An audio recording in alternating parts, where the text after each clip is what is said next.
লোকসভা নিৰ্বাচনৰ পিছতে মিয়াৰ এটা উপদ্ৰৱ আৰম্ভ হৈছে আৰু 99% এনেকুৱা ঘটনাৰ পিছতে মিয়াসকল আছে।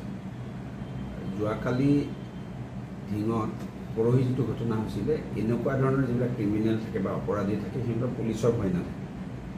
দিনৰ পোহৰতে যদি এজনী কিশোৰীক তেওঁলোকে ধৰ্ষণ কৰি পেলাই থৈ যাব পাৰে তেওঁলোকৰ পুলিচৰ প্ৰতি বহুত কিবা বা প্ৰশাসন ব্যৱস্থা প্ৰতি কিবা ভয় আছে মই নাভাবোঁ। এইবিলাক তেনেকুৱা ক্ৰিমিনেলে তেওঁলোকে ৰাতি যেতিয়া পুলিচে মই যিটো টিভিত দেখিছোঁ বা আপোনালোকৰ সংবাদ বা SP ষ্টেটমেণ্ট দেখিছোঁ যে ক্ৰাইম ৰিক্ৰিয়েশ্যন বা বাকীকেইজন দোষীক বিচাৰি যাওঁতে তেওঁ পুখুৰীত জাপ দি পলাবলৈ চেষ্টা কৰোঁতে তাতে ডুবি মৰিছে। যিয়ে নহওক অন্ততঃ এনেকৈ ভাবিব লাগিব যে ভগৱানে কৰ্মা বুলি যিটো কয় ভগৱানে কৰা পাপটোৰ ফলাফল লগে লগে দিছে বুলি মই ভাবিছোঁ বা ৰাইজেও তেনেকৈ সন্তুষ্টি লাভ কৰিছে।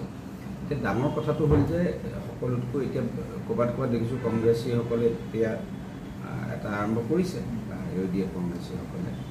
মোৰ প্ৰশ্নটো হৈছে যে মই এইকেইদিন এটা বস্তু এপিল কৰি আছোঁ সকলোকে যে আপোনালোকে উজনি অসমত যেনেকৈ জনজাগৰণ সৃষ্টি হ'ব পাৰে মহিলাৰ বিপক্ষে সেইটো নামনি অসম বা মধ্য অসমৰ কিছু অঞ্চলত সম্ভৱ নহয়, কোনোবা জাতীয় সংগঠন বা বিজেপিৰ দ্বাৰা সম্ভৱ নহয়। কাৰণ এই মিয়াসকল আৰু কংগ্ৰেছৰ সম্পৰ্কটো মাক আৰু সন্তানৰ নিচিনা। কাৰণ তেওঁলোকে মাকে যেনেকৈ লালন পালন কৰি ডাঙৰ দীঘল কৰিছে তেনেকুৱা। আৰু এই মিয়াসকলে আমাক মাহীমাক বুলি ভাবে। আপুনি চাব মাহীমাকে যিমান খানা দিলেও কিবা দিলেও মাহীমাকজনী যে যি দৃষ্টিৰে চায় আমাক সেই দৃষ্টিৰে চায়। যিহেতু নিৰ্বাচনত এই মিয়াসকলে সন্তানৰ কৰ্তব্য কংগ্ৰেছ দলক পালন কৰি দেখুৱাইছে যে সন্তানৰ যি দায়িত্ব সেই দায়িত্ব পালন কৰি দেখুৱালে কংগ্ৰেছ দলক।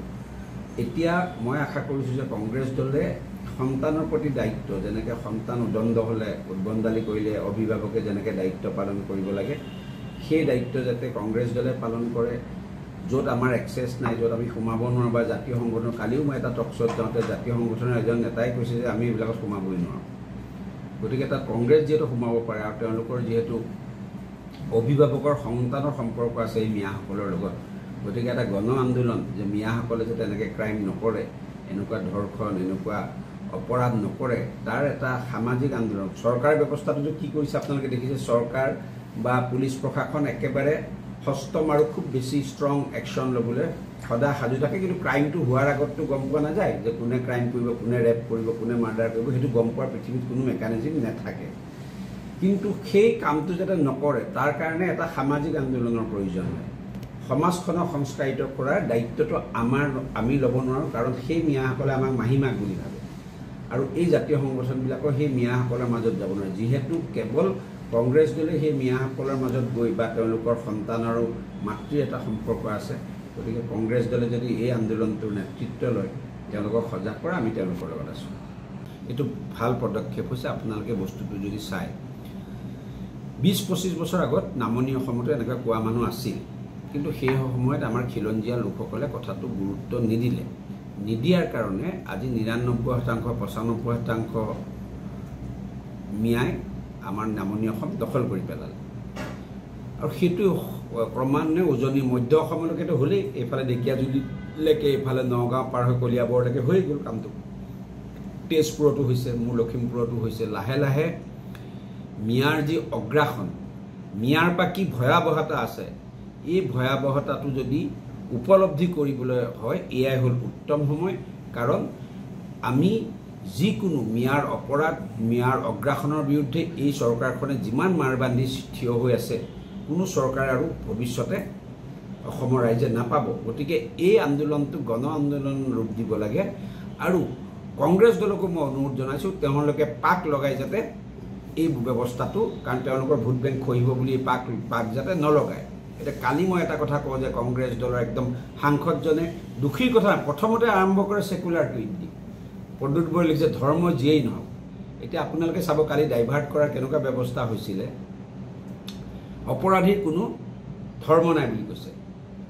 মই কেইবাটা আন্দোলন কালি দেখিছোঁ মিয়াসকলে কৰা, যিসকল মিয়াই সচৰাচৰ জীৱনতো কেতিয়াও টুপিটো পিন্ধি নাথাকে, কালি আন্দোলন কৰাৰ সময়ত টুপিটো পিন্ধি লৈছে। যদি অপৰাধী কোনো ধৰ্ম নাথাকে প্ৰতিবাদকাৰী ধৰ্ম থাকে নেকি তাৰমানে কি ডাইভাৰ্ট কৰিব বিচাৰিছে যে অপৰাধী তেওঁলোকে যেটো সেকুলাৰ স্টেটমেন্ট দি আছে টুপি পিন্ধি কিয় আন্দোলন কৰিব লাগে আন্দোলন নাগৰিক হিচাপে কৰক না অসমৰ বিভিন্ন জায়গাত দেখিছো যে নহয় আমাৰ যুদ্ধটো মুছলমান আৰু হিন্দুৰ নহয় যুদ্ধটো মিয়া আৰু অসমীয়া সেই বস্তুটো বুজিবলা মিয়া আৰু অসমীয়াৰ যুদ্ধ তাতে টুপি পিন্ধি কি বুজাইছে যদি অপৰাধী জাতি নাই বা ধৰ্ম নাই তেতিয়ালে প্ৰতিবাদকাৰী জাতি ধৰ্মৰ লোক কিয় প্ৰতিবাদ কৰিব লাগে কিহৰ কাৰণে কৰিছে যাতে ডাইভাৰ্ট কৰি ডাইলুট কৰিব পাৰে কিন্তু এই অপৰাধ প্ৰৱণতা হোৱাৰ একমাত্ৰ কাৰণ হল গোটেই পৃষ্ঠপোষকতাটো এই মিয়াসকলৰ কংগ্ৰেছ দলে কৰে আৰু কংগ্ৰেছ দলৰ লগত তেওঁলোকৰ সম্পৰ্ক মাতৃ আৰু সন্তানৰ নিচিনা সেইকাৰণে সন্তানে ভুল কৰিছে কাৰণে মই অনুৰোধ জনাইছো হাত জোৰ কৰি কালি অনুৰোধ জনাইছো যে কংগ্ৰেছ অখিল গগৈ লুৰিণজ্যোতি গগৈ এওঁলোকে আমি আপোনালোকে দেখিছে আমিতো ধুবুৰী চুবুৰীত মিটিং কৰিব পাৰে ইলেকশ্যন সময়ত কিমান লুৰিণজ্যোতি গগৈ অখিল গগৈ ভূপেন বৰা বা কংগ্ৰেছৰ নেতৃবৃন্দ কিমান আঁকোৱালি লৈছে তেওঁলোকে মাতৃপ্ৰেমেৰে গতিকে এতিয়া অভিভাৱকৰ দায়িত্ব পালন কৰা মিয়া এৰিয়াত অভিভাৱকৰ দায়িত্ব পালন কৰি সমাজখনক বা তেওঁৰ সন্তানসকলক শুধৰাই দিয়াৰ সময় কংগ্ৰেছ দলৰ গতিকে এই আন্দোলনটো কংগ্ৰেছে মই আশা কৰিছো গৌৰৱ গগৈ প্ৰদ্যুৎ বৰদলৈ ৰকিবুল হুছেইন ভূপেন বৰা দেৱব্ৰত শইকীয়া নেতৃত্ব লৈ যায় যিকোনো খবৰৰ বাবে যোগাযোগ কৰক 7099017330 অথবা 7099017390 নম্বৰত